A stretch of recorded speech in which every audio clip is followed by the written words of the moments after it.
తెలుగు శ్రోతలందరికీ నమస్కారం అండి. మన అలనాటి కథలు ఎవర్ గ్రీన్ స్టోరీస్ ఛానల్కి మీ అందరికీ స్వాగతం. నీకు నేనున్న నవల వింటున్నామండి. రచన శ్రీమతి అంగులూరి అంజనీదేవి గారు. మీకు చదివి వినిపిస్తున్నది శ్రీమతి శ్రీదేవి తాడేపల్లి. ఇక ఆలస్యం చేయకుండా మనం కథలోకి వెళ్ళిపోదామండి. వీడియో చూసిన వెంటనే లైక్ చేసి షేర్ చేసి తప్పకుండా సబ్స్క్రైబ్ చేసుకోండి. మన ఛానల్ని బెల్ ఐకాన్ యాక్టివేట్ చేసుకోండి. పొలమంతా అమ్మకానికి పెట్టాంరా మనోహర్ అంటూ అందరూ వినేలా మనోహర్తో చెప్పాడు మాధవయ్య. దేనికి నాన్న అడిగాడు మనోహర్. ఈ వయసులో పొలం పనులు చేయించడం అంటే మాటలు కాదు. వండుకొని తినే ఓపిక కూడా లేదు మాకు. ఎవరైనా వండి పెడితే తిని కూర్చునే వయసులో ఉన్నాం మేమిప్పుడు అన్నాడు. తులసమ్మ కూడా అదే మాటలు అందరూ వినేలా అంది. అలాగే నాన్న, మీకెలా అనిపిస్తే అలా చేయండి అన్నాడు మనోహర్. చెయ్యటం కాదురా, ఈ వయసులో మా గురించి కూడా మేము ఆలోచించుకోవాలి. తిరిగినన్నాళ్ళు తిరిగాం. ఇంతకాలం ఎలాంటి ఆలోచన లేకుండా గడిచిపోయింది అన్నాడు మాధవయ్య. ఇప్పుడు మాత్రం అంత ఆలోచన దేనికి నాన్నా అన్నాడు మనోహర్. పొలంతో పాటు ఇల్లు కూడా అమ్మేయాలనుకుంటున్నాం మనోహర్. ఎందుకు అంటావేమో, ఈ వయసులో అంత పెద్ద ఇల్లు మాకు తగదు. తిరగాలన్నా శుభ్రం చేయాలన్నా కష్టంగా ఉంది. పనివాళ్ళు మాట వినటం లేదు అంది తులసమ్మ. తల్లి మాటలు విని పరిస్థితిని అర్థం చేసుకున్నాడు మనోహర్. సరే అమ్మా, అలాగే పొలంతో పాటు ఇల్లు కూడా అమ్మేయండి అన్నాడు మనోహర్. ఇల్లు అమ్మాక వాళ్ళిద్దరూ ఎక్కడ ఉండాలన్నదే వాళ్ళ ఆలోచన మనోహర్. మధ్యలో కల్పించుకొని మాట్లాడాడు కరుణాకర్. వయసులో ఉన్నప్పుడు ఎంతో వెలిగిపోయిన మాధవయ్య ఇప్పుడు బాగా ఉడిగిపోయి కనిపిస్తున్నాడు. ఎక్కడో ఎందుకు బావా, నేనున్నాను కదా, నా దగ్గరే ఉంటారులే. దీనికంత ఆలోచన దేనికి అన్నాడు మనోహర్. ఆలోచన ఎందుకుండదురా, మీ అక్క బావ పరిస్థితి చూస్తున్నావుగా. పెన్షన్ వస్తూ కూడా శేష జీవితాన్ని కొడుకు కోడల దగ్గర ఘోరంగా వెళ్ళదీస్తున్నారు. ఆ కోడలు వాళ్ళ పాలిట శత్రువై కూర్చుంది. ఏం చేస్తాం, మన కన్ను మన వేలు కోపం వచ్చి మన వేలుతో పొడుచుకుంటే మన కన్నే పోతుంది అంది తులసమ్మ. అన్నీ మీరే అంటున్నారు. ఇటువంటి పరిష్కారం లేని సమస్యల్ని సమస్యల్లా చూడొద్దు అన్నాడు కాస్త కోపంగా మనోహర్. పరిష్కారం ఉన్నా లేకున్నా సమస్యల్ని ఎప్పుడైనా సమస్యలుగానే చూడాలి మనోహర్. ఆలోచిస్తే పరిష్కారం దొరుకుతుంది అంది తులసమ్మ. అయితే ఇప్పుడేం చేయాలనుకుంటున్నారు అడిగాడు కోపాన్ని తగ్గించుకొని ప్రశాంతంగా మనోహర్. ఇదే విషయం గురించి మీ అన్నయ్యలతో కూడా చర్చించాం. నీతో కూడా చెప్పి ఒక నిర్ణయానికి వద్దామనుకుంటున్నాం. మేము బ్రతికే ఈ కొద్ది రోజులు ఏదైనా ఓ మంచి ఓల్డేజ్ హోమ్లో ఉండాలనుకుంటున్నాం అంది తులసమ్మ. ఉలిక్కిపడ్డాడు మనోహర్. వాళ్ళ అభిప్రాయం మనోహర్కి నచ్చలేదు.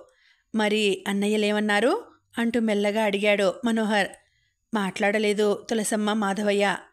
ఒకరనేది ఏముందిరా, మనం అర్థం చేసుకోవాలి. మీ బాధ్యతలు మీకున్నాయి. అవి తీర్చుకోవటానికే మీకున్న టైం సరిపోతుంది. తల్లిదండ్రుల గురించి ఆలోచించే వ్యవధి ఎక్కడుంది మీకు? పైగా వాళ్ళని ఇంట్లో పెట్టుకొని మీరు తిరగాలన్నా మీకు ఇరుకుగా ఉంటుంది అన్నాడు కరుణాకర్. ఆయన కొడుకు రవి అనుకునేది అదే కాబట్టి అల్లుడితో కూడా అదే చెప్పాడు. అదేంటి బావా అలా అంటారు? వయసులో ఉన్నప్పుడు వాళ్ళు మమ్మల్ని కన్నారు, పెంచారు. ఎంతో కష్టపడి మాకు రెక్కలొచ్చేలా చేశారు. ఇప్పుడు వాళ్ళతో అవసరం లేదు కదా అని వాళ్ళని మేము ఇప్పుడు వృద్ధాశ్రమాల వెంబడి వదిలేయాలా? అలా అనుకుంటే ఇన్నాళ్ళు మేము ఉన్నది వాళ్ళ దగ్గరేగా. అప్పుడు మేము మాత్రం వాళ్ళకి ఇరుకు కాదా అన్నాడు మనోహర్. అదెలా అవుతుంది మనోహర్? మీరు వాళ్ళకి పుట్టిన పిల్లలు. ఆ తీపి వేరుగా ఉంటుంది. ఇప్పుడు మీకు పుట్టిన పిల్లలు మీకు తీపిగా ఉంటారు. ఉడిగిపోయిన తల్లిదండ్రులు ఇంట్లో అడ్డంగా అనిపిస్తారు. ఎవరికన్నా పరిచయం చేయాలన్నా ఈ వయసులో వాళ్ళు అందంగా కనిపించరు అన్నాడు కరుణాకర్. తన కోడలు రోజు తనని అనే మాటల్ని గుర్తు చేసుకుంటూ. మీ అభిప్రాయం నాకు నచ్చటం లేదు బావా. నాకు సెంటిమెంట్స్ ఉన్నాయి. అవి చంపుకొని నేను బ్రతకలేను. నాకు ఓల్డేజ్ వచ్చాక నేను ఓల్డేజ్ హోముల్లో ఉండలేను. నా పిల్లల దగ్గరే ఉంటాను. అందుకే ఇప్పుడు మా అమ్మా నాన్నల్ని నా దగ్గరే ఉంచుకుంటాను అన్నాడు మనోహర్. నువ్వెన్ని చెప్పినా మాకు వినాలని లేదు మనోహర్. ఈ నిర్ణయం మేము ఇప్పటికిప్పుడు తీసుకున్నది కాదు అంది తులసమ్మ. ఇప్పటికిప్పుడు కాదంటే ఎప్పుడు తీసుకున్నారమ్మా ఈ నిర్ణయం? పద్మతో నా పెళ్లి కాకముందే ఈ నిర్ణయం తీసుకున్నారా? సూటిగా తల్లి ముఖంలోకి చూస్తూ అడిగాడు మనోహర్. ఆ మాటలు ఎక్కడో తాకాయి తులసమ్మకి. మాట్లాడలేకపోయింది. బాధగా చూసింది. సరే, నా మాటలతో మిమ్మల్ని బాధ పెట్టడం నాకు ఇష్టం లేదు. ఈ వయసులో మీరు ఏ బాధ తట్టుకోలేరని నాకు తెలుసు. వదినలిద్దరూ మీకు పరాయి వాళ్ళు. పద్మ అలా కాదు. అందుకే మీరు మా దగ్గర ఉండండి. పద్మ మిమ్మల్ని తన సొంత పిల్లల్ని చూసుకున్నట్లు చూసుకుంటుంది అన్నాడు మనోహర్. తమ్ముడు మీకు మంచి మాటే చెబుతున్నాడు నాన్న. మీరు ఓల్డేజ్ హోంలో ఉండొద్దు, తమ్ముడి దగ్గరే ఉండండి అంది పార్వతి. సరే అన్నారు తులసమ్మ, మాధవయ్య. మనోహర్ ఫ్యామిలీ హైదరాబాద్ షిఫ్ట్ అయింది. వాళ్ళు ఉండే ఫ్లాట్ చాలా సౌకర్యవంతంగా ఉంది. 2 బెడ్రూములు, ఒక పెద్ద హాలు, కిచెన్, బయట 5-6 కుర్చీలు వేసి కూర్చోవటానికి వీలుగా సిట్అవుట్ ఉంది. ఒక బెడ్రూమ్లో మాధవయ్య, తులసమ్మ ఉంటే 2వ బెడ్రూమ్లో మనోహర్, పద్మ ఉంటున్నారు. హైదరాబాద్ వెళ్ళాక మాధవయ్య, తులసమ్మల ఆరోగ్యం కాస్త మెరుగైంది. ఆ గాలి, నీరు, వాతావరణం వాళ్ళకి బాగా సరిపోయాయి. మనవరాలి సంరక్షణలో అంతవరకు ఎక్కువ మోతాదులో ఉన్న షుగర్ వ్యాధి ఇప్పుడు కాస్త కంట్రోల్కి వచ్చింది. ఆఫీస్ నుండి ఇంటికి వచ్చాడు మనోహర్. తల్లిదండ్రితో కలిసి కూర్చొని పద్మ పెట్టిన టిఫిన్ తిని కాఫీ త్రాగాడు. మేడం మీద మనోహర్ కోసం ఒక స్పెషల్ రూమ్ ఉంది. మనోహర్కి సంబంధించిన ఆఫీస్ ఫైల్స్ అన్నీ ఆ రూమ్లోనే ఉంటాయి. కాఫీ తాగిన వెంటనే ఆ రూమ్లోకి వెళ్ళటం కోసం లేచాడు. ఆలోచిస్తూ మేడం మెట్లు ఎక్కుతూ ఉన్నాడు మనోహర్. మనోహర్ ఆలోచనలన్నీ మధురిమ చుట్టూ తిరుగుతున్నాయి. ఈరోజే వెళ్ళి మధురిమ, రాహుల్ ఉండేందుకు ఒక ఫ్లాట్ చూడాలి. రేపటితో రాహుల్ రాస్తున్న 10th ఎగ్జామ్స్ అయిపోతాయి. ఎలా రాస్తున్నాడో ఏమో. ఒకసారి వెళ్ళి వద్దామనుకుంటూనే ఆఫీస్ పనిలో పడి వెళ్ళలేకపోయాను. రేపే కర్నూలు వెళ్ళి వాళ్ళని కలవాలి. ఇప్పుడు మధురిమ ఎలా ఉందో, రాహుల్ ఏం చేస్తున్నాడో అనుకుంటూ ప్రక్కకి తిరిగిన మనోహర్కి సడన్గా కుడికాలు స్లిప్ అయింది. పై మెట్టుపై ఉన్న మనోహర్ దొర్లుకుంటూ క్రింద మెట్టు దగ్గరకొచ్చి పడిపోయాడు. మనోహర్ ఊహించని యాక్సిడెంట్ అది. వెంటనే మనోహర్ని హాస్పిటల్లో జాయిన్ చేశారు. హాస్పిటల్లో జాయిన్ చేసిన వెంటనే మనోహర్ని ఐసీయూలో ఉంచారు. విషయం తెలిసి మనోహర్ అన్నయ్యలు, వదినలు వచ్చారు. కరుణాకర్, పార్వతి, రవి వచ్చారు. రవి భార్య మాత్రం హాస్పిటల్ వాతావరణం అంటే నాకు నచ్చదు, నేను రాను అని రాలేదు. మాధవయ్య, తులసమ్మ ముందు నుండి మనోహర్తోనే ఉన్నారు. పద్మను ఓదారుస్తూ ధైర్యం చెబుతున్నారు. తన చుట్టూ ఎందరున్నా ఏం చేయాలో తెలియని స్థితిలో ఉంది పద్మ. మనోహర్కి అవసరమైన టెస్టులన్నీ చేశారు. రిపోర్ట్లు చూసి డాక్టర్లు ఏం చెప్పారో ఏమో రవి వెంటనే అలర్ట్ అయ్యాడు. పద్మ దగ్గర ఏటీఎం కార్డు తీసుకుని డబ్బులు తెచ్చాడు. ఆ డబ్బులు ఎక్కడ కట్టాలో కట్టి అవసరమైన మందులు కొన్నాడు. డాక్టర్స్ అడిగినవన్నీ టైం ప్రకారం అందిస్తూ హడావిడిగా తిరుగుతున్నాడు. మనోహర్ ఎత్తు నుండి పడటం వల్లనో ఏమో ట్రీట్మెంట్ జరుగుతున్నప్పుడే కోమాలోకి వెళ్ళిపోయాడు. అది చూసి బోరున ఏడ్చింది పద్మ. మనోహర్ అన్నయ్యలు, వదినలు, అక్క, బావ, రవి బాధగా చూస్తూ మనోహర్ చుట్టే ఉన్నారు. కొడుకును ఆ స్థితిలో చూసిన మాధవయ్య, తులసమ్మలు గుండెలు బాదుకున్నారు. పద్మకు ధైర్యం చెప్పే శక్తి, ఓపిక కూడా వాళ్ళలో లేకుండా అయింది. 10th ఆఖరి ఎగ్జామ్ రాసినప్పటి నుండి తండ్రి కోసం ఎదురు చూస్తున్నాడు రాహుల్. మధురిమ పరిస్థితి కూడా అలాగే ఉంది. మనోహర్ కోసం ఎదురు చూస్తూ గుమ్మంలోనే కూర్చుంటోంది. డాడీ ఇవాళ వస్తారేమో మమ్మీ, నా బుక్స్, బట్టలు సర్దుకుంటాను, నువ్వు కూడా కొన్ని సామాన్లు ప్యాక్ చేసి పెట్టుకో అన్నాడు రాహుల్. రాహుల్ పెద్దవాడయ్యాడు. దేన్నైనా టైంకు ఆలోచించగలుగుతున్నాడు. తల్లి ఆలోచనలో పడి మర్చిపోతుందేమోనని 1-2 సార్లు గుర్తు చేశాడు. రాహుల్ చెప్పినట్లే భర్త వస్తాడన్న ఆశతో కొంత సామాను ప్యాక్ చేసి పెట్టింది మధురిమ. మనోహర్ రాలేదు. రాహుల్కి తండ్రి బాగా గుర్తొస్తున్నాడు. తండ్రి చెప్పిన మాటలు గుర్తొస్తున్నాయి. మనోహర్కి చందమామ కథలు చెప్పటం రాదు. చిన్నప్పుడు తన తల్లి తనకు చెప్పిన మాటల్ని రాహుల్కి చెప్పేవాడు. రాహుల్ మాత్రం మౌనంగా వింటూ ఊకొట్టేవాడు. ఎప్పుడైనా మనల్ని మనం మందలించుకోవాలి రాహుల్, అప్పుడే మనం సుఖంగా ఉండగలుగుతాము. అప్పుడప్పుడు మన అభిప్రాయాలను కూడా మార్చుకుంటూ మనం చేసే తప్పుల్ని సవరించుకోవాలి. అప్పుడే మనం ఈ రోజు కన్నా రేపటికి తెలివిగా తయారవుతాము. మన తప్పుల్ని మనం తెలుసుకోగలిగితేనే పశ్చాత్తాపడటం అంటే ఏమిటో తెలుస్తుంది. ఎక్కువగా విని తక్కువగా మాట్లాడటం చాలా మంచిది రాహుల్ అనేవాడు. అది విన్నాక ఇంకా చెప్పమన్నట్టు తండ్రి ముఖంలోకి చూసేవాడు. జీవితంలో నీకు ఎదురయ్యే ప్రతి వ్యక్తిని ఓ పుస్తకంలా భావించు. చదవటం నేర్చుకో. ఆ తర్వాత నిన్ను నువ్వు చదువుకో. అందుకే అంటారు రాహుల్, ప్రపంచం ఒక అందమైన పుస్తకం అని. దాన్ని చదవలేని వారికి అది ఏమాత్రం ఉపయోగపడదు అంటున్న తండ్రిని చూస్తుంటే ఓ మంచి గురువులా అనిపించేవాడు రాహుల్కి. ప్రొద్దుటే నిద్ర లేవాలి, మమ్మీ చెప్పినట్లు వినాలి. ఒక్కోసారి మనం విందామన్నా చెప్పేవాళ్ళు ఉండరు. చెప్పేవాళ్ళు ఉన్నప్పుడే వినటం నేర్చుకోవాలి, నేర్చుకొని పాటించాలి అంటూ నిద్రలోకి జారిపోయేవాడు మనోహర్. తండ్రి చెప్పింది అక్షరాలా పాటించేవాడు రాహుల్. అప్పుడలా చెప్పిన తండ్రి మాటలు ఇప్పుడు గుర్తొస్తుంటే దేన్నో పోగొట్టుకున్నంత వెల్తిగా అనిపిస్తోంది రాహుల్కి. తండ్రిని వెంటనే చూడాలని ఉంది. ఎంత ఎదురు చూసినా రాని తండ్రి కోసం చూసి చూసి అలసిపోతున్నాడు రాహుల్. మనోహర్ ఇంకా కోమాలోనే ఉన్నాడు. హాస్పిటల్ నుండి ఇంటికి తీసుకొచ్చారు. మనోహర్ ఇప్పుడే పుట్టిన బిడ్డలా అయ్యాడు పద్మకి. ఒకప్పుడు పద్మకి ఇల్లే ప్రపంచంలా ఉండేది. ఇప్పుడు మనోహరే ప్రపంచం అయింది. వయసుకి మించిన పెద్దరికాన్ని, బాధ్యతని నెత్తిన వేసుకొని మౌనంగా తిరుగుతున్న పద్మకు మాధవయ్య, తులసమ్మ తోడుగా అండగా ఉన్నారు. మధురిమ ఉండే ఇంటి ఓనర్ అద్దె కట్టమని రోజూ అడుగుతున్నాడు. డబ్బులు లేక ఆమె మనోహర్ కోసం ఎదురు చూస్తోంది. 1 రోజా 2 రోజులా? ఇలా రోజుల తరబడి ఆగమంటే ఆగేంత ఓపిక మాకు లేదు. పైగా మీరిస్తేనే మా అవసరాలు తీరుతాయి. టైంకు అద్దె డబ్బులు ఇవ్వలేకపోతే వెంటనే ఇల్లు ఖాళీ చేసేయండి అన్నాడు ఖచ్చితంగా. ఆయన అలా అడుగుతుంటే ప్రాణం చచ్చిపోతోంది మధురిమకి. ఎలక్ట్రిసిటీ బిల్ కట్టలేదని ఇంట్లో కరెంట్ సప్లై లేకుండా లైన్ మ్యాన్ వచ్చి కట్ చేసి వెళ్ళాడు. ఈ మధ్యన వీధి లైట్లే కొద్ది కొద్దిగా ఆ ఇంట్లోకి వెలుగునిస్తున్నాయి. రాహుల్ ఏదైనా చదవాలనుకున్నప్పుడు ఆ లైట్ల క్రిందనే చదువుకుంటున్నాడు. కిరాణా షాపువాడు, పాలవాడు, పేపర్ వాడు, చివరకు ఆ వీధిలో తిరిగే కూరగాయలు అమ్మేవాడు కూడా మధురిమ దగ్గరికి వచ్చి రోజు డబ్బులు అడిగి వెళ్తున్నారు. తట్టుకోలేకపోతోంది మధురిమ. ఇన్ని రోజులు మనోహర్ భార్యగా ఆ వీధిలో మధురిమ ఎంతో గౌరవంగా బతికింది. అతను ఉన్నన్ని రోజులు ఈ అవసరాలేవి ఆమెకు తెలిసేవి కావు.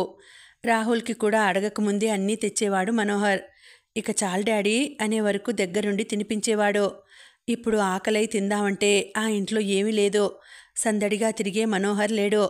గంభీరంగా వినిపించే ఆ స్వరం లేదు. మధురిమ చేతిలో డబ్బు లేదు. ఆమె పేరుతో ఏ బ్యాంకులో అకౌంట్ లేదు. బ్యాంక్ అకౌంట్లన్నీ పద్మ పేరుతోనే ఉన్నాయి. ఎప్పుడైనా నీ దగ్గర ఈ డబ్బు ఉంచు మధు అని మనోహర్ ఇచ్చినా తీసుకునేది కాదు మధురిమ. మీరుండగా నాకీ డబ్బుతో అవసరం ఏముంది అనేది. హైదరాబాద్ వెళ్లే ముందు కూడా ఇవ్వబోయాడు. మీరొస్తారు కదా, ఇంత లోపలే ఎందుకు? మొన్ననేగా అన్నీ తెచ్చారు. ఈ లోపల నేను రాహుల్ని బాగా చదివించి ఎగ్జామ్స్ రాపిస్తాను. మీరేమీ టెన్షన్ పెట్టుకోవద్దు అన్నదే కానీ మనోహర్ ఇచ్చిన డబ్బు తీసుకోలేదు. ఇప్పుడు అనిపిస్తోంది ఎంత తప్పు చేశానో డబ్బు తీసుకోకుండా అని.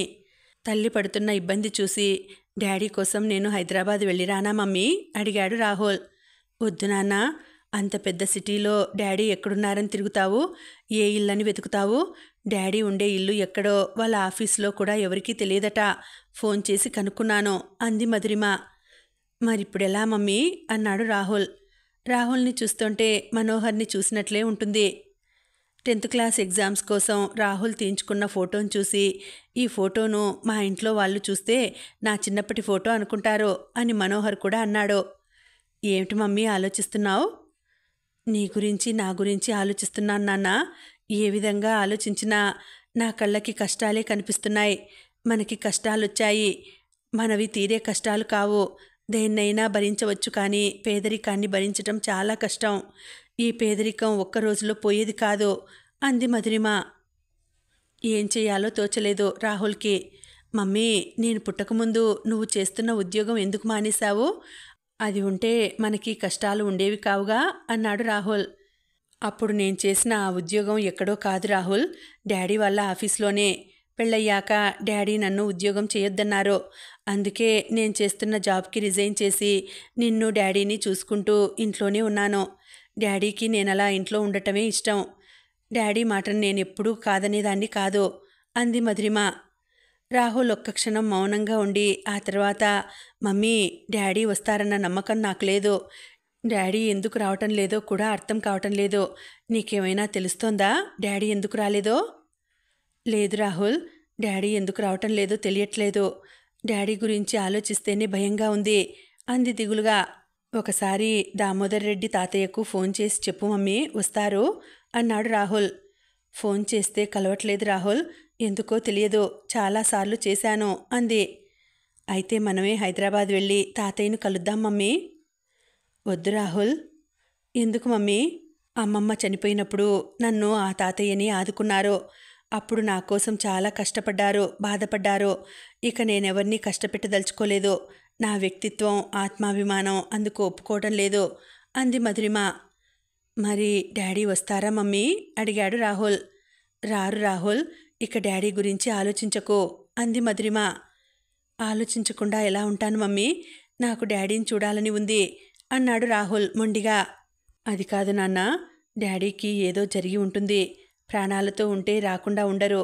అసలు ఈ ఊహను కూడా నేను తట్టుకోలేకపోతున్నాను. చిన్నవాడివి, ఇలాంటి మాటలు చెప్పి నిన్ను బాధ పెట్టలేను అంటూ రాహుల్ని దగ్గరకు తీసుకుంది. వెంటనే రాహుల్ కళ్ళు తడిశాయి. ఇప్పుడేం చేద్దాం మమ్మీ అడిగాడు రాహుల్. ఏముంది నాన్న చేయటానికి, మనిద్దరం చచ్చిపోదాం. ఇంతకన్నా నాకింకో ఆలోచన రావటం లేదు.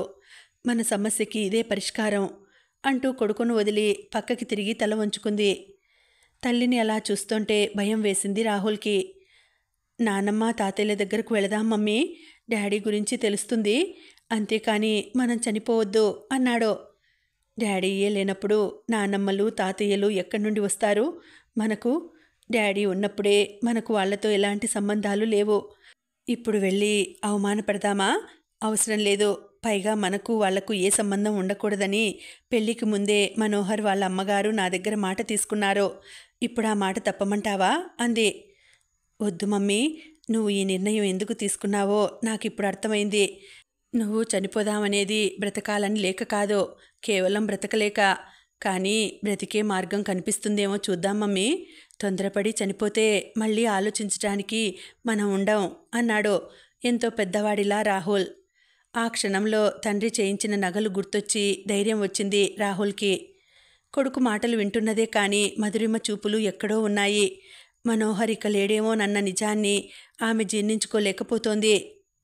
బ్రద్దలవ్వడానికి సిద్ధంగా ఉన్న అగ్నిపర్వతంలా ఉంది మధురిమ మనసు. హాస్పిటల్ నుండి ఇంటికొచ్చాక మనోహర్ని చూడాలని వసుంధర హైదరాబాద్ రావటం ఇది రెండోసారి. వసుంధరను చూడగానే తులసమ్మ దుఃఖం ఆగలేదు. ఊరుకో తులసి, ఎన్ని రోజుల్లా బాధపడుతూ కూర్చుంటావు? ఇంతగా బాధపడే వయసా నీది? ఈరోజు కాకపోతే రేపైనా మనోహర్ కోమాలోంచి బయటకు వస్తాడు. ఈ లోపలే ఈ బాధతో నువ్వు హరిమనేలా ఉన్నావు అంది వసుంధర. అదే మేలు వసుంధర, నేనిక ఉన్న ఈ బాధను తట్టుకోలేననిపిస్తుంది. నా బాధ మనోహర్ గురించి కాదు అంది. మనోహర్ గురించి కాక ఇంకెవరున్నారు నువ్వు బాధపడటానికి అడిగింది వసుంధర. మధురిమ ఉందిగా అంది తులసి. ఉంటే మధురిమ గురించి నీకెందుకు బాధ అంది. నాకు కాక ఇంకెవరికి ఉంటుంది? మనోహర్ ఏమో కోమాలో ఉన్నాడు. ఇప్పుడెవరున్నారు మధురిమకు? పద్మకు అందరం ఉన్నాము. మధురిమ కూడా నా కోడలేగా. మనవడు కూడా ఉన్నాడు. రోజు మనోహర్ నాతో నా మనవడి గురించే చెప్పేవాడు. వాళ్ల కోసం హైదరాబాదులో ఇల్లు తీసుకుంటానని చెప్పిన తెల్లవారే ఇలా జరిగింది అంటూ పద్మ రావటం చూసి ఆగింది తులసమ్మ. వసుంధర కూడా పద్మ అక్కడి నుండి వెళ్లే వరకు మధురిమ గురించి మాట్లాడలేదు. పద్మ వెళ్ళిపోయింది. నీ బాధను నేను అర్థం చేసుకోగలను తులసి. ఇప్పుడు నువ్వెంత బాధపడినా చేసేదేముంది చెప్పు అంది వసుంధర. చేసేది లేకున్నా అంతా చేసింది నేనేగా వసు, నా స్వార్థమేగా. పైగా పెళ్లి జరిగితే ఎవరితోనూ సంబంధాలు ఉండకూడదని మాట తీసుకున్నాను. ఆ మాటకి వాళ్ళు కట్టుబడ్డారు. ఇప్పుడు మధురిమ ఎక్కడుందో తెలియదు. కనీసం మనోహర్ కోమాలో ఉన్న విషయం కూడా తెలియదు. ఇదెంత నరకం! ఈ పాపం నాకు ఊరికే పోతుందా అంది. ఊరుకో తులసి అంటూ తులసమ్మ కన్నీళ్లను వసుంధర తుడిచింది. ఇప్పుడు మధురిమ నా మనవడు ఎలా ఉన్నారో తెలియదు. మనోహర్ లేకుండా ఎన్ని కష్టాలు పడుతున్నారో. వాళ్ళను హైదరాబాద్ తీసుకొస్తే నా మనవణ్ణి చూద్దామనుకున్నాను. మనోహర్ని అడిగితే చూపిస్తానన్నాడు. ఇక నేనేం చూస్తాను? వాళ్ళు ఎక్కడున్నారని నేను చూస్తాను అంది. ఎక్కడున్నా క్షేమంగా ఉంటారనుకుందాం. వాళ్ళకేం కాదు తులసి, వాళ్ళు బాగుంటారు. ఎలా బాగుంటారు? మనోహర్ కోమాలోంచి బయటకు వస్తే కదా అని తులసమ్మ అంటుంటే తులసమ్మ పెద్ద కొడుకు అప్పుడే లోపలికి వచ్చాడు. అతన్ని చూసి మాట్లాడటం ఆపేసింది తులసమ్మ. కూర్చో అంది. ఆమెకి ఎదురుగా కుర్చీలో కూర్చున్నాడు. అమ్మా, కొంతకాలం గాలి మార్పు, వాతావరణంలో మార్పు ఉంటే మనోహర్ త్వరగా కోలుకుంటాడని డాక్టర్ సలహా ఇచ్చాడు. అందుకే కొంతకాలం మనోహర్ని కేరళ తీసుకెళ్లి ఉంచుదాం అన్నాడు. అలాగే అంది తులసమ్మ. మనోహర్ ఫ్యామిలీ కేరళకి షిఫ్ట్ అయింది. ఒక 2 రోజుల తర్వాత కాలింగ్ బెల్ మోగ్గానే వెళ్ళి డోర్ తీశాడు రాహుల్. వచ్చిన వ్యక్తిని చూడగానే తాతయ్య అన్నాడు సంతోషంగా రాహుల్. ఆయన నవ్వి ఆప్యాయంగా రాహుల్ భుజం తట్టాడు. మమ్మీ, తాతయ్య వచ్చాడు అంటూ మధురిమకు వినిపించేలా అన్నాడు రాహుల్. అది వినగానే దామోదర్ రెడ్డిని చూసి ఒక్క ఉదుటన లేచి వచ్చింది మధురిమ. అప్పటికే నవ్వుతూ లోపలికొచ్చి కూర్చున్నాడు దామోదర్ రెడ్డి. ఏమ్మా మధు, బాగున్నావా? రాహుల్ 10th ఎగ్జామ్స్ ఎలా రాశాడు అన్నాడు. బాగానే రాశాడు బాబాయ్, మీరు బాగున్నారా అంది మధురిమ. బాగున్నాం మధు. ఫోన్ చేస్తే మనోహర్ బిజీగా ఉన్నాడో ఏమో, లిఫ్ట్ చేయట్లేదు. హైదరాబాద్ ట్రాన్స్ఫర్ అయ్యాక ఒకసారి మనోహర్ని కలిశాను, ఆ తర్వాత మళ్ళీ వెళ్ళలేదు నేను అన్నాడు దామోదర్ రెడ్డి. ఎప్పుడు బాబాయ్, ఎప్పుడు కలిశారు ఆయన్ని ఆతృతగా అడిగింది. చాలా రోజులైందమ్మా అన్నాడు. నిరాశగా చూసింది. వెంటనే మీకు నేను ఫోన్ చేశాను బాబాయ్, చాలాసార్లు కలవలేదు అంది. నా ల్యాండ్ ఫోన్ తీసేసి ఈ మధ్యనే సెల్ ఫోన్ కొనుక్కున్నాను మధు. ఈ సెల్ ఫోన్లోంచే మనోహర్కి చాలాసార్లు ఫోన్ చేశాను, లిఫ్ట్ చేయలేదు. మీరేంటి ఏదో పోగొట్టుకున్న వాళ్ళలా కనిపిస్తున్నారు, ఏం జరిగింది అంటూ రాహుల్ని దగ్గరికి తీసుకున్నాడు. మధురిమ మాట్లాడలేదు. దామోదర్ రెడ్డి ఎప్పుడు కర్నూలు వచ్చినా మధురిమ, మనోహర్ ఆయనకు సకల మర్యాదలు చేసి సంతోషపెట్టేవాళ్ళు. అప్పుడు మధురిమ నిత్య సంతోషినిలా ఉండేది. ఇప్పుడు అలా లేదు. శారీరకంగా మానసికంగా బాగా కుంగిపోయి కనిపిస్తోంది. ఆ ఇల్లంతా ఒక్కసారి పరిశీలనగా చూసి మధురిమ వైపు ప్రశ్నార్థకంగా చూశాడు. ఏం జరిగింది మధు, ఈ సామాన్లన్నీ ప్యాక్ చేసి ఉన్నావెందుకు అన్నాడు. మధురిమకు ఏడుపు ఆగలేదు. దామోదర్ రెడ్డితో జరిగింది మొత్తం చెప్పాడు రాహుల్. నిన్ననే మమ్మీ నగల్లో కొన్ని నగలు అమ్ముదామని బీరువా తెరిచాను తాతయ్య. అక్కడ మమ్మీ చీరమడతల్లో కొంత డబ్బు కనిపించింది. ఆ డబ్బు మమ్మీకి తెలియకుండా డాడీనే పెట్టారట. ఇన్ని రోజులు మమ్మీ ఆ డబ్బును చూడలేదు. నిన్ననే ఆ డబ్బులోంచి కొంత డబ్బు తీసి మేము ఇవ్వవలసిన వాళ్లకు ఇచ్చాం తాతయ్య అన్నాడు రాహుల్. పరిస్థితిని అర్థం చేసుకున్నాడు దామోదర్ రెడ్డి. మధురిమ కళ్ళు తుడుచుకుంటూనే ఉంది. అమ్మా మధు, రాహుల్కి ధైర్యం చెప్పాల్సిన దానువు నువ్వే ఇలా ఏడుస్తుంటే ఎలా చెప్పు? మనోహర్ ఏ పరిస్థితిలో ఉన్నాడో, మీకు దూరంగా ఎందుకున్నాడో అర్థం కావటం లేదు. నువ్వింక జరగవలసిన దాని గురించి ఆలోచించాలి గాని జరిగింది తలుచుకొని బాధపడితే ఎలా? ఏముంది బాబాయ్ ఆలోచించటానికి, ఎవరికీ రాని కష్టాలు నాకొచ్చాయి. ప్రస్తుతం నా బిడ్డకింత తిండి పెట్టుకోలేని స్థితిలో ఉన్నాను. ఆలోచించే ఓపిక కూడా నాలో లేదిప్పుడు అంది మధురిమ. ఒకప్పుడు తల్లి చనిపోయి ఒంటరిగా ఉన్నప్పుడు కూడా మధురిమ ఇంతగా భయపడలేదు.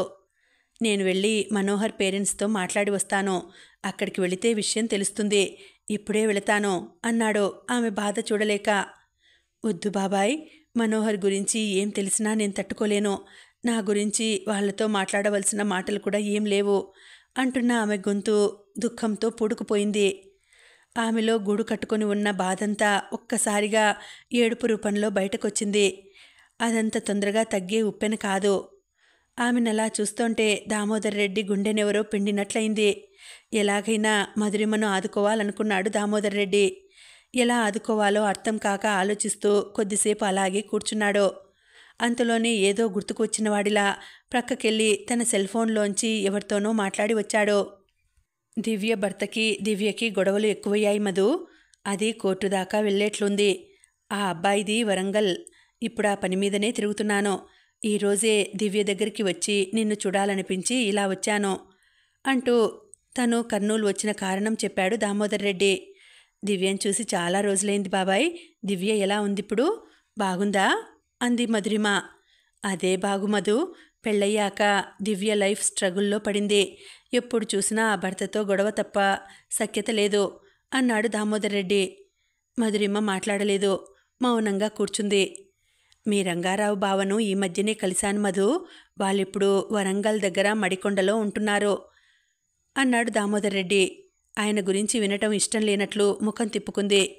నాకు తెలుసమ్మా, నువ్వెందుకలా ఇష్టం లేనట్లు ముఖం పెట్టావో అన్నాడు దామోదర్ రెడ్డి. ఇష్టం ఎలా ఉంటుంది బాబాయ్? హరి పుట్టించిన పుకార్లు నిజమని నమ్మి పెళ్లి చూపుల రోజు ఆయన నన్ను ఎంత అవమానించి వెళ్లారో, అమ్మ ఎంత బాధపడిందో మీకు తెలుసు. అప్పటి నుండి వాళ్ళ రాకపోకలు లేవు. అమ్మ పోయినప్పుడు కూడా ఆయన రాలేదు. ఇది మీకు తెలియంది కాదు అంది. మధురిమ చెబుతున్నది ఆయనకి తెలిసిందే. కానీ మధురిమకు వచ్చిన ఈ కష్టంలో ఆమెని ఇలాగే వదిలేయకూడదు. ఆమెకు దారి చూపించాలి అనుకున్నాడు.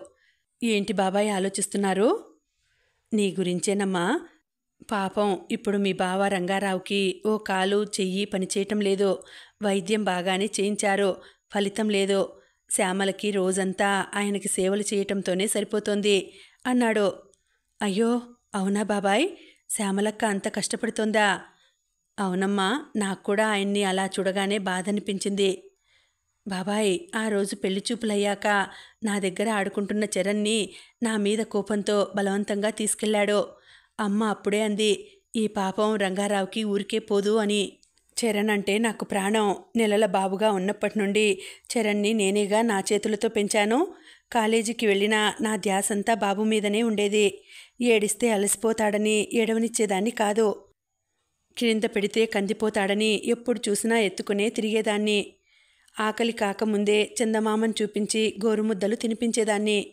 ఇప్పటికీ చరణ్ నాకు అప్పుడప్పుడు గుర్తుకొస్తూనే ఉంటాడు. మరిప్పుడెలా ఉంది బాబాయ్ వాళ్ళ పరిస్థితి? చరణ్కి కూడా నాలాగే కష్టాలు వచ్చాయా? అంది బాధగా మధురిమ. చరణ్కి కష్టాలెందుకొస్తాయి మధు? చరణ్ సమర్థుడు. తండ్రి దివాళా తీయించిన ఫ్యాక్టరీని సమర్థవంతంగా నడుపుతున్నాడు. ఆ ఫ్యాక్టరీ ఇప్పుడు మంచి లాభాల్లో ఉంది అన్నాడు దామోదర్ రెడ్డి. చరణ్ అంత పెద్దవాడయ్యాడా? అంది ఆశ్చర్యపోతూ మధురిమ. కాలంతో పాటు వచ్చే మార్పులు ఆమెకెంతో ఆశ్చర్యాన్ని కలిగిస్తున్నాయి. అవునమ్మా, పెద్దవాడయ్యాడు, MBA చేశాడు అన్నాడు దామోదర్ రెడ్డి. చాలా మార్పులొచ్చాయి బాబాయ్, నమ్మలేకపోతున్నాను. దీనికి ఉదాహరణం నా జీవితమే అంది బాధగా. మార్పు సహజం తల్లి. నాకీరోజు వరంగల్ వెళ్ళే పని ఉంది. మీరిద్దరూ నాతో రండి. మిమ్మల్ని మడికొండలో మీ బావగారింట్లో దింపుతాను అన్నాడు దామోదర్ రెడ్డి. నేనక్కడికి రాను బాబాయ్, నాకాయన ముఖం చూడాలని లేదు అంది ఖచ్చితంగా మధురిమ. ఇప్పుడు మీ బావగారికి నువ్వంటే కోపం లేదు మధు. ఒకసారి నేను వెళ్ళినప్పుడు ఆ హరిగాడు నీ మీద పుట్టించిన పుకార్లన్నీ మీ బావగారికి అర్థమయ్యేలా చెప్పాను. ఆ హరి ఆడపిల్లల జీవితాలతో అడ్డదిడ్డంగా ఆడుకునే అడ్డవెదవా అని కూడా చెప్పాను. మీ బావగారి విషయంలో నీకెలాంటి సందేహాలు వద్దు అన్నాడు దామోదర్ రెడ్డి. మమ్మీ, చరణన్నయ్య ఉన్నాడని ఇన్ని రోజులు నాకెందుకు చెప్పలేదు అంటూ మధ్యలో కల్పించుకొని అడిగాడు రాహుల్. ఇంకా చెప్పటం దేనికి రాహుల్? నేనే మిమ్మల్ని అక్కడికి తీసుకువెళ్తున్నాను. ఈ విషయంలో మీరిద్దరూ నా మాట వినాలి. పెద్దవాడిగా ఇప్పుడు మీరున్న ఈ పరిస్థితుల్లో నీ మీద నాకీ అధికారం ఉంది అన్నాడు. ఆయన మాటల్లో కనిపిస్తున్న అభిమానాన్ని కొలవటానికి ఏ తూనికరాళ్ళు సరిపోవు. ఆ అభిమానం అలాంటిది. ఆ అభిమానం వాళ్ళకెంతో ఓదార్పునిచ్చింది, తగిన బలాన్నిచ్చింది. ఆ బలమే వాళ్ళకి మళ్ళీ బ్రతకాలన్న ఆశను పెంచింది. అందుకే బాగా ఆలోచించింది మధురిమ. దామోదర్ రెడ్డి ఎప్పుడైనా తన మేలు కోరే వ్యక్తి. తనకి తప్పు చెప్పడు. పైగా చరణ్ తన సొంత అక్కయ్య కొడుకు. తనున్న ఈ పరిస్థితుల్లో చరణ్ దగ్గరికి వెళ్ళటమే మంచిది. ముగ్గురు కర్నూల్లో బస్సెక్కి వరంగల్లో దిగారు. అక్కడ ట్రైన్ ఎక్కి కాజీపేటలో దిగారు. కాజీపేట ప్రక్కనే మడికొండ. కాజీపేటలో ఆటో ఎక్కి మడికొండలో ఉన్న చరణ్ ఇంటి ముందు దిగారు. ఆ ఇల్లు చాలా అధునాతనంగా ఉంది. అంత పెద్ద ఇంటిని చరణే కట్టించాడట. దారిలో వస్తున్నప్పుడు చరణ్ నడుపుతున్న ఫ్యాక్టరీని కూడా చూపించాడు దామోదర్ రెడ్డి. మధురిమకు ఆశ్చర్యంగా ఉంది. కాలంతో పోటీపడి చరణ్ ఎలా ముందుకెళ్లాడో ఆ ఫ్యాక్టరీని ఇంటిని చూస్తుంటే తెలుస్తోంది. చరణ్ది లక్ష్యంతో కూడిన కృషి. అందుకే అతను ఎన్నుకున్న రంగంలో విజయం సాధించాడనిపిస్తోంది. ఆ విజయం వెనుక దాగి ఉన్న ఏకాగ్రత, దీక్ష చరణ్లో ఉన్న శక్తి సామర్థ్యాలను వెలికితీసి చూపిస్తున్నాయి. చరణ్ని చూడగానే మధురిమ గుండె నిండా మమకారపు వెల్లువ ముంచెత్తింది. తన చేతులతో పెంచిన తన అక్క కొడుకు చరణ్ ఇప్పుడు అందమైన వ్యక్తిత్వం గల యువకుడుగా ఎదిగి తన ఎదురుగా కనిపిస్తుంటే మధురిమలో మాటలు కరువయ్యాయి. మధురిమను చూస్తుంటే పిన్నిని చూసినట్లు లేదు చరణ్కి, అమ్మను చూసినట్లు ఉంది. వెంటనే మధురిమకు దగ్గరగా వెళ్ళి ఆమె ఆశీస్సుల కోసం ఒక క్షణం వంగి ఆమె కాళ్ళను తాకి లేచాడు. చరణ్లో కనిపిస్తున్న ఆ వినయం, ఆ సంస్కారం చూసి ముగ్ధురాలైంది మధురిమ. దామోదర్ రెడ్డి వాళ్ళనలా చూస్తూ గాడ్ ఈజ్ గ్రేట్ అనుకున్నాడు మనసులో. రాహుల్ని ప్రేమగా దగ్గరకు తీసుకుని సోఫాలో తన ప్రక్కన కూర్చోబెట్టుకున్నాడు చరణ్. చరణ్లో మధురిమ పోలికలు స్పష్టంగా కనిపిస్తున్నాయి. ఆసక్తిగా వాళ్ళనే చూస్తూ వాళ్ళ మాటలు వింటున్నాడు రాహుల్. ఆ ఇంట్లో ఉన్న పనివాళ్ళు వాళ్ళకి కావలసిన ఏర్పాట్లు, మర్యాదలు చేశారు. భర్తకు సేవలు చేసుకుంటూ పైన గదిలోనే ఉంది శ్యామల. ఎప్పుడో తప్ప ఆమె క్రిందికి రాదు. బయట ప్రపంచంతో సంబంధాలను బలవంతంగా తెంచుకొని బ్రతుకుతోంది. మనోహర్ గురించి, మధురిమ గురించి దామోదర్ రెడ్డి చెబుతుంటే శ్రద్ధగా వింటున్నాడు చరణ్. మధురిమ, రాహుల్ ప్రేక్షకుల్లా కూర్చున్నారు. చరణ్, నీకు మీ పిన్ని గురించి చెప్పాల్సిందంతా చెప్పాను. రాహుల్ చిన్నవాడు. మనోహర్ దగ్గర ఉన్నన్ని రోజులు ప్రక్కవాళ్ళు ఈర్ష్యపడేలా బ్రతికారు. ఇప్పుడు వాళ్ళు ఆ గతాన్ని మర్చిపోలేకపోతున్నారు. వర్తమానాన్ని జీర్ణించుకోలేకపోతున్నారు. సూసైడ్ అటెంప్ట్ కూడా చేసుకున్నారట అన్నాడు దామోదర్ రెడ్డి బాధగా. ఆయన మాటలకి కదిలిపోయాడు చరణ్. వెంటనే మధురిమ వైపు చూశాడు. పిన్ని, గతాన్ని తలుచుకోవటం అంత మూర్ఖత్వం ఇంకొకటి లేదని మీకు తెలియంది కాదు. ఇకపై మీరు గతంలో బ్రతకొద్దు. బ్రతకటానికి ఎన్నో మార్గాలున్నాయి. జీవితం ఒక చాక్లెట్ లాంటిది. దాన్ని తినే ముందు గతమనే కాగితాన్ని విప్పి తినాలి. అలా తింటేనే దాని రుచి తెలుస్తుంది. ఏ సమస్య పుట్టినా పరిష్కారం కోసమే పుడుతుంది. పరిష్కరించుకోవటానికే మనముండేది. సమస్యనిప్పుడు సమస్యలా చూడొద్దు. సమస్యలతో తల బరువెక్కినప్పుడే లక్ష్యాలు పుడతాయి. గమ్యం దూరంగా ఉందని లక్ష్యాలను వదులుకోలేం కదా అంటున్న చరణ్ మాటల్లో చెక్కు చెదరని ఆత్మస్థైర్యం ఉంది. మాట్లాడే విధానంలో ఉత్సాహం ఉంది, ఉత్తేజం ఉంది. చరణ్ మాటలు రాహుల్ని బాగా ఆకట్టుకున్నాయి. ఒకప్పుడు తను పెంచిన బిడ్డేనా ఈ చరణ్ అన్నంతగా ఆశ్చర్యపోతోంది మధురిమ. దామోదర్ రెడ్డి చరణ్ భుజం తట్టి లేచి నిలబడ్డాడు. నేనిక వెళ్తాను చరణ్. మీ పిన్ని, రాహుల్ నీ దగ్గరే ఉంటారు. వాళ్ళ బాధ్యత నీదే అన్నాడు. మా పిన్నిని, రాహుల్ని నాకు దగ్గరకు తీసుకొచ్చి మీరు చాలా మంచి పని చేశారండి. వాళ్ళ గురించి మీరిక నిశ్చింతగా ఉండండి అన్నాడు చరణ్. అమ్మా మధు, నేనిక వెళ్తానమ్మా. రాహుల్ జాగ్రత్త. అప్పుడప్పుడు వచ్చి వెళ్తుంటాను. నువ్విక భయపడనవసరం లేదు. నీకు చదువుంది. ఆ చదువే నిన్ను ఎప్పటికైనా కాపాడుతుంది. వసంతమ్మ నీకు ఇచ్చి వెళ్ళిన ఆస్తి ఆ చదువే. దాన్ని నువ్వు ఎలా ఉపయోగించుకుంటావో ఉపయోగించుకో అంటూ ధైర్యం చెప్పి వాళ్ళ దగ్గర సెలవు తీసుకున్నాడు దామోదర్ రెడ్డి. వెళ్ళిపోతున్న దామోదర్ రెడ్డి వైపు చూసిన మధురిమ కళ్ళు కృతజ్ఞతతో తడిసి మెరిశాయి. మంచివాళ్ల జీవితం వాళ్ళు చేసే చిన్న చిన్న పనుల వల్లనే సార్థకమవుతుందని మరోసారి నిరూపించుకున్నాడు దామోదర్ రెడ్డి. మధురిమను, రాహుల్ను తన ఇంట్లోనే ఉంచుకున్నాడు చరణ్. రాహుల్ని ఎస్ఆర్ జూనియర్ కాలేజీలో చేర్పించాడు. ఇంటర్లో చేరినప్పటి నుండి రాహుల్ దృష్టి అంతా ఇంజనీరింగ్ మీదనే ఉంది. బాగా చదువుతున్నాడు. చరణ్ నడుపుతున్న ఫ్యాక్టరీలోనే మధురిమకు జాబ్ ఇచ్చాడు చరణ్. చేతి నిండా పని ఉన్నందువల్ల ఇప్పుడు తృప్తిగా ఉంది మధురిమకు. అందరికీ ఇచ్చినట్లే మధురిమకు కూడా జీతం ఇచ్చాడు చరణ్. చరణ్ దగ్గర జీతం తీసుకుంటున్నప్పుడు తృప్తి కన్నా బాధే ఎక్కువగా అనిపించింది. గతం గుర్తొచ్చి ఒళ్ళంతా జలధరించింది. తన జీవితం ఎందుకిలా మారింది? అందరిలాగా ఎందుకు లేదు? ఈ మార్పేంటి? చరణ్ దగ్గర జీతం తీసుకోవడమేమిటి? ఈ జీతం డబ్బులతో తన అవసరాలు తీర్చుకోవడమేమిటి? ఒక్క ప్రశ్నకు కూడా ఆమె దగ్గర జవాబు లేదు. నాకు జీతం ఇవ్వటానికి నేనేమైనా పరాయిదాన్నా చరణ్? మమ్మల్ని ఇంట్లో ఉంచుకొని ఆదరిస్తున్నావు, అది చాలదా? ఇంకా ఈ డబ్బు ఎందుకు? నన్ను కనీసం నీ ఫ్యాక్టరీలో పనిచేసి అయినా నీ రుణం తీర్చుకొనివ్వు అంది మధురిమ. డబ్బు ఎందుకు అనకూడదు పిన్ని. మనిషికి డబ్బు కావాలి. ఆ డబ్బు లేకుంటే ఏదీ నడవదు. మనిషికి డబ్బు కన్నా విలువైనవి చాలా ఉన్నాయి. కానీ అవన్నీ అందుకోవాలంటే డబ్బు కావాలి. ప్రశాంతంగా బ్రతకాలంటే డబ్బు కావాలి. ప్రశాంతంగా ఉన్నప్పుడే మనశ్శాంతి కూడా వస్తుంది. ఒక రకంగా చెప్పాలంటే మనం పీల్చే గాలి తర్వాత డబ్బుకే ప్రాధాన్యత ఇవ్వాలి. ముందు ముందు ఎన్నో అవసరాలున్నాయి. ఈ డబ్బు ఉంచండి అంటూ మధురిమ చేతికి డబ్బు ఇచ్చాడు చరణ్. ఇంకేం మాట్లాడలేదు మధురిమ. చరణ్ దగ్గర చేయి చాపి జీతం డబ్బులు తీసుకుంటున్నప్పుడు తల్లి మాటలు గుర్తొచ్చాయి మధురిమకి. హరిశ్చంద్రుణ్ణి కాటికాపరిగా, కుచేలుణ్ణి కుబేరుడిగా, బలిని పాతాళవాసిగా, ఇలా అనూహ్యమైన మార్పుల్ని చేయగలిగే బలం ఒక్క కాలానికే ఉంది మధు. ఆ కాలం చేసే మార్పులకి మనం తల వంచి బ్రతకాలి అని అనేది వసంతమ్మ మధురిమతో. ఇప్పుడు ఆ మాటలు అక్షరాలా నిజమనిపించాయి మధురిమకి. వేసవి సెలవులు ముగిశాక కాలేజీలు తెరిచారు. ఇన్ని రోజులు స్టూడెంట్స్ లేక నిర్మానుష్యంగా ఉన్న ప్రదేశాలన్నీ కలకలలాడుతున్నాయి. ఇప్పుడు చదివే పిల్లలున్న ప్రతి ఇంట్లో చదువుల హడావిడి మొదలైంది. ఇంకా ఉందండి, కథ కొనసాగుతుంది. మళ్ళీ వచ్చే వీడియోలో తర్వాతి భాగం తెలుసుకుందామండి. అంతవరకు సెలవు. నమస్తే.